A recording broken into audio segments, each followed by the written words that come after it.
ముందుగా పత్రికా మిత్రులకు నమస్కారం. ఏదైతే మొన్నటి రోజు ఆంధ్రప్రదేశ్ అసెంబ్లీలో ఎన్డీఏ ప్రభుత్వం కూటమి ప్రభుత్వం మొట్టమొదటి బడ్జెట్ సమావేశాలు నిర్వహించడం జరిగింది. మొదటి రోజు ఆ బడ్జెట్ సమావేశం మొత్తము కూడా అంకెల గారెడు తప్ప మిగతాది ఏం లేదు. ఆంధ్రప్రదేశ్ రాష్ట్రం ముందుగానే లోటు బడ్జెట్లో ఉండే విషయం ఎలక్షన్లో పోకముందే ఏదైతే ఇప్పుడు ఎన్డీఏ కూటమిలో నాయకులు ఉన్నారో వాళ్ళందరూ కూడా తెలిసినటువంటి విషయమే.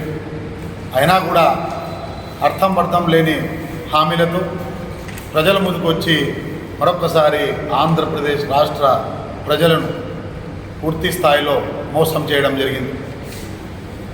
అదేవిధంగా ఈరోజు విద్యార్థులను కానివ్వండి, మహిళలను కానివ్వండి, రైతులను కానివ్వండి, పూర్తి స్థాయిలో ఏ రకంగా కూడా ఈ బడ్జెట్ ఎక్కడ చూస్తూ ఉంటే ఎక్కడా కూడా వాళ్ళకి సమన్వయం జరిగినట్లు ఎక్కడా అనిపించడంలే. రైతన్న నిధి పేరుతో ప్రతి ఎకరాకు ప్రతి రైతు కూడా 20,000 రూపాయలు ఇస్తామని చెప్పేసి చెప్పడం జరిగింది.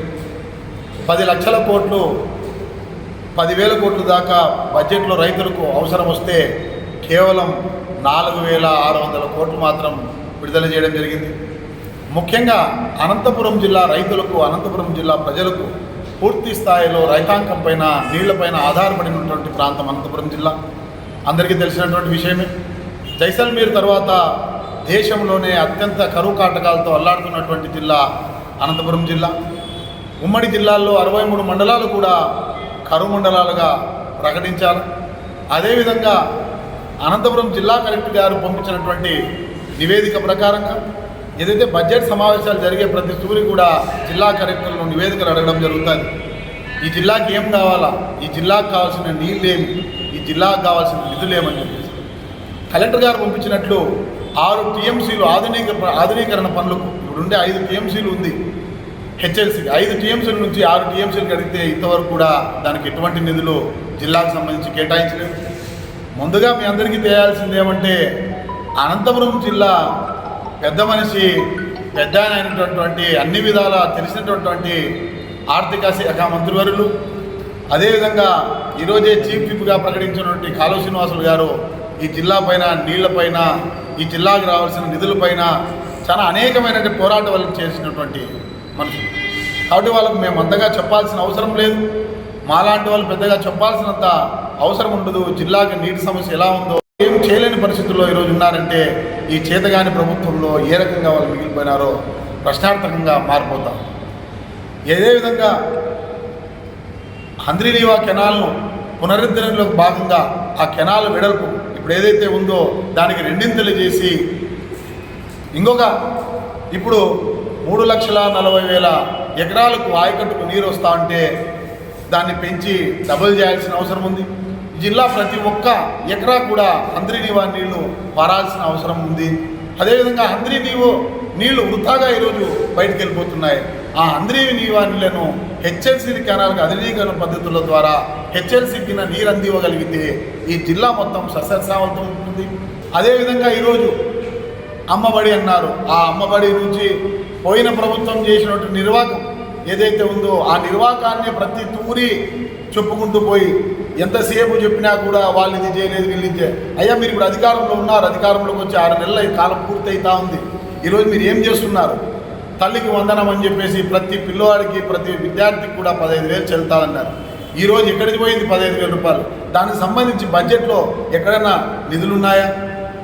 ఉచిత బస్సు అన్నారు, ఉచిత బస్సు సంబంధించి ఏమన్నా నిధులున్నాయా? ఈ రకంగా ప్రతి మీరు ఇచ్చిన సూపర్ 6 హామీలతో ప్రజలనైతే సూపర్ డూపర్గా హిట్ అయి చెప్పేసి ప్రజల్లో హిట్ అయి మీరు ఎలక్షన్లో గెలిచినారు తప్ప సూపర్గా ప్రజలను మరొక్కసారి మోసం చేయడం జరిగింది.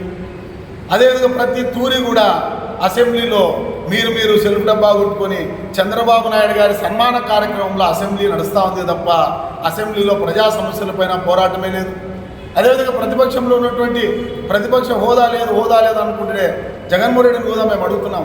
అయ్యా ఉండే 11 మందితో నేను అసెంబ్లీకి పోయి అసెంబ్లీలో ప్రజా సమస్యలపైన గళమెత్తి ప్రజా సమస్యలు మాట్లాడుకోకుండా కేవలం తెలుగుదేశం 100 68 మంది పైచులకు ఎమ్మెల్యేలు వాళ్ళు చంద్రబాబు నాయుడు పొగడం, స్పీకర్లను ఒక రోజు పొగడం, విప్పులను ఒక రోజు పొగుడుకోవడం, ఈ పొగడతల కార్యక్రమానికి అసెంబ్లీ సమయాన్ని ప్రజల ధనాన్ని వృధా చేస్తున్నారు తప్ప ఈ సువర్ణ అవకాశాన్ని ప్రజలు మీకు ఇచ్చినారు. ఈ రాష్ట్రం అట్టడుగు స్థాయిలో వెనుకబడిపోతా ఉంది. ఈ దేశంలోనే మన ఆంధ్ర రాష్ట్రం పూర్తి స్థాయిలో కరువు కాటకాలతో అల్లాడుతూ ఉంది. ఈ రాష్ట్రానికి రావాల్సినటువంటి నిధులేమి అయ్యా. అదేవిధంగా జగన్మోహన్ రెడ్డి గారిని కూడా మీ ద్వారా మేము రిక్వెస్ట్ చేసుకుంటున్నాం, అసెంబ్లీకి వెళ్ళండి, ప్రజా సమస్యలపైన చర్చించండి.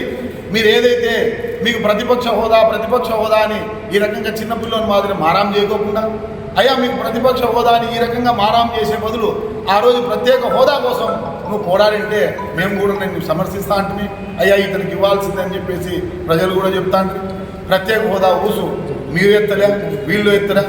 కాంగ్రెస్ పార్టీ ఆ రోజు పూర్తి స్థాయిలో ఆంధ్రకు హక్కు ప్రత్యేక హోదా అని చెప్పేసి కాంగ్రెస్ పార్టీ ఆ రోజు ఇవ్వడం జరిగింది. దాన్ని పూర్తి స్థాయిలో 2 ప్రభుత్వాలు కూడా పక్కన పెట్టడం జరిగింది. ఎన్డీఏ ప్రభుత్వాన్ని మరొక్కసారి కోరుతున్నాం, ప్రత్యేక హోదా ఏమైంది. అదేవిధంగా అనంతపురం జిల్లా మంత్రిని కోరుతున్నాం, అనంతపురం జిల్లాకు ఏదైతే ప్రాజెక్ట్ అనంత ఆ రోజు నిర్మించదగ్గామో ప్రాజెక్టుకు ఇప్పుడు ఉండే పయాగలు కేశవ్ గారు కూడా కమిటీ సభ్యులు. ప్రాజెక్ట్ అనంత ఉపయోగం ఏమి, అనంతపురం జిల్లా అభివృద్ధికి ఏమని చెప్పేసి దాంట్లో పూర్తి స్థాయిలో పొందుపరచడం జరిగింది. దాన్ని మరా పునరుద్ధరించి దానికి కావాల్సినటువంటి నిధులు కేటాయించి అనంతపురం జిల్లా ప్రజలను, అనంతపురం పట్టణాన్ని కాపాడాల్సిందిగా, అదేవిధంగా ఏదైతే హంద్రీనీవా కెనాల్ వాటర్ నుంచి హెచ్ఎల్సీ కెనాల్కి నీళ్లు వదిలేటట్లు కార్యాచరణ చేపట్టాలని, సూపర్ 6 హామీలు అమలు చేయాలని చెప్పేసి మరొక్కసారి చంద్రబాబు నాయుడు గారి ప్రభుత్వాన్ని అభ్యర్థించడం జరుగుతుంది.